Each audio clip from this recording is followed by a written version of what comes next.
ছেলের ছাগল কাণ্ডের পর আলোচনায় আসেন জাতীয় রাজস্ব বোর্ডের সদস্য মতিউর রহমান। গুঞ্জন রয়েছে মতিউর মাথা নেড়া করে দেশ ছেড়ে পালিয়েছেন। এবার আলোচনায় মতিউর রহমানের প্রথম স্ত্রী নরসিংদী রায়পুরা উপজেলা চেয়ারম্যান লায়লা কানিজ লাকি। জানা যায় লায়লা কয়েকদিন ধরে আত্মগোপনে চলে গেছেন। তাকে কোথাও দেখা যাচ্ছে না, এমনকি তিনি কোথায় আছেন তা কেউ বলতে পারছে না। তিনি কেন আত্মগোপনে? তাহলে কি তার গড়া সম্পদও অবৈধ? এমন নানা প্রশ্ন জনমনে ঘুরপাক খাচ্ছে। উপজেলা পরিষদ সূত্রে জানা যায়, ঈদের 2 দিন আগে সর্বশেষ অফিস করেছেন লায়লা। ঈদের ছুটি শেষে তাকে কার্যালয়ে আর দেখা যায়নি। উপজেলা পরিষদের কর্মকর্তাদের ধারণা, ছাগলকাণ্ডে বেশ বিব্রত তিনি। সাংবাদিকরাও বিভিন্ন প্রশ্নের উত্তর পেতে তার কার্যালয়ে এসে খোঁজাখুঁজি করে চলে গেছেন। রায়পুরার ইউএনও ইকবাল হাসান বলেন, ঈদের পর উপজেলা চেয়ারম্যান লায়লা কানিজ তার কার্যালয়ে আসেননি। 23 জুন সকালে অনুষ্ঠিত উপজেলা আইন শৃঙ্খলা কমিটির মাসিক সভাতেও তিনি অংশ নেননি। ব্যক্তিগত কারণ দেখিয়ে তিনি 24 জুন সোমবার আসতে পারবেন না বলে জানিয়েছেন আগে থেকেই। তবে কবে আসবেন তা এখনো জানা যায়নি। কোনো ছুটিও তিনি নেননি। লায়লাও সম্পদের পাহাড় গড়েছেন। মতিউর রহমানের প্রথম স্ত্রী লায়লার নামেও রয়েছে অঢেল সম্পদ।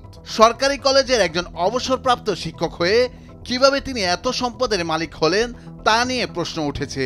লাকি বর্তমানে রায়পুরা উপজেলা পরিষদের চেয়ারম্যান। স্থানীয়রা জানান, চিহ্নিত রাজাকার আব্দুল কাদিরের নাতনি এই লাকি। তিনি এখন নরসিংদী জেলা আওয়ামী লীগের দুর্যোগ, ত্রাণ ও সমাজ কল্যাণ বিষয়ক সম্পাদক। রাজাকার ও বিএনপি পরিবারের সন্তান হয়ে কিভাবে তিনি আওয়ামী লীগের রাজনীতিতে জড়িত হলেন তা নিয়েও স্থানীয়দের মাঝে চলছে আলোচনা।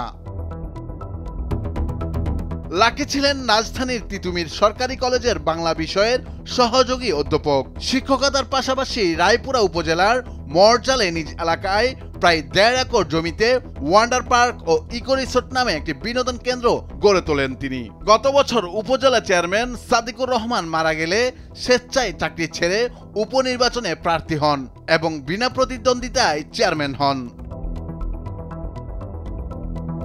শিক্ষক থেকে রাজনীতিবিদ বনে যাওয়া লাকির নামে বেনামে রয়েছে অঢেল সম্পদ। লায়লা কানিজ নির্বাচন কমিশনে দেয়া হলফনামায় নিজের নামে ঢাকা, গাজীপুর, নরসিংদী, যশোর ও নাটোরে মোট 848.33% জমি থাকার কথা বলেছেন। রয়েছে অসংখ্য ফ্ল্যাটও।